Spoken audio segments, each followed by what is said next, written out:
The world of video games is full of some very unusual and bizarre titles.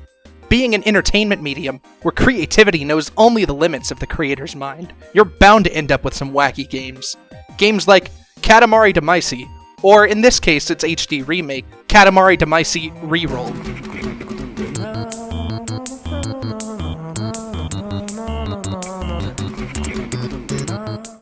Hello everyone, Calemity here, and welcome to my review of Katamari Damacy Reroll. So, this is a game that's just completely flown under my radar. I've been aware of the game for quite some time now, but that was about it. I was just aware of it. I knew of it due to its popularity, but I never had the chance to play it myself. That is, until just recently. You see, back in 2018, this game would get an HD re-release in the form of Katamari Damacy Reroll for Steam and the Nintendo Switch. Though, the remake ended up coming out on the same day as Super Smash Bros. Ultimate, so suffice to say it ended up being a little bit longer till I got a chance to play it myself. When finally, a few weeks ago, I saw it on sale on the Nintendo eShop and thought, okay, I'm finally gonna pick this game up and see what it's all about. Well, with that all out of the way, let's get into what I think about the game. As I said earlier, I think this game is really bizarre, but I mean that in a really good way. Everything from the character design, to the music, to the gameplay itself is filled to the brim with creativity and quirkiness. But what exactly is this game about? Well, the gameplay mechanics tie heavily into the story, so let's start by talking about the story. So, the premise of this game is just as bizarre as the rest of it. Our game starts with the king of all cosmos accidentally destroying all the stars in the sky. To fix this mistake, he calls upon his son, the prince of all cosmos, sending him to Earth with the objective of making new stars. But how exactly does he go about doing that? Well, by rolling up various objects into a ball using an item called Katamari. And with that, our prince sets off to make new stars to fill the sky. Now, to get into the gameplay. You control the prince of all cosmos himself, and have to roll your Katamari around different areas, collecting items, and making your Katamari bigger and bigger.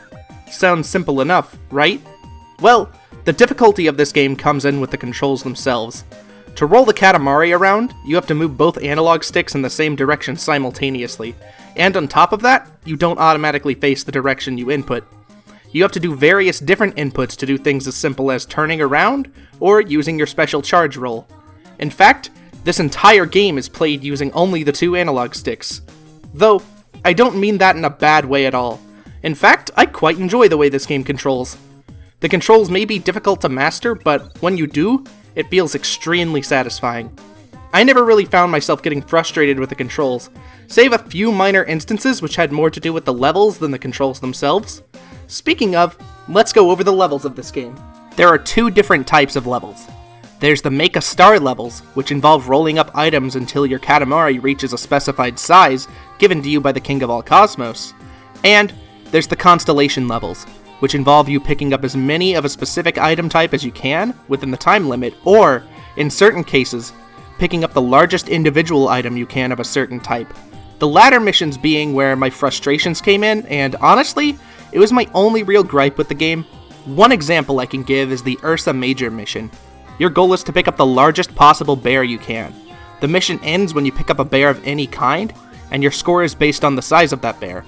My complaint is that there's bears everywhere, and it's extremely easy to accidentally pick up a tiny bear that you couldn't have seen.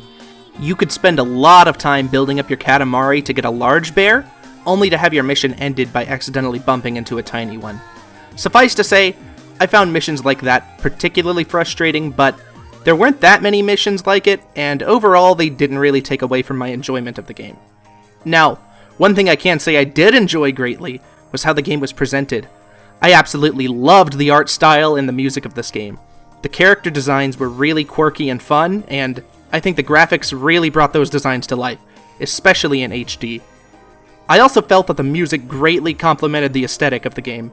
Each track was unique in its own way, and I always found myself getting pumped while playing. The music did a really good job of making the levels that much more enjoyable. So, what's my final thoughts on this game? All in all, I think it's an absolutely amazing game, and I'm glad I finally decided to play it. My few complaints aside, I can see why this game left such an impact in the gaming industry. If you haven't played it yourself, I would highly recommend doing so. It's an absolute blast beginning to end. Well, with that being said, I want to thank all of you so much for watching. I hope you all enjoyed the review, and until next time, this is Calemity, and I will see you later.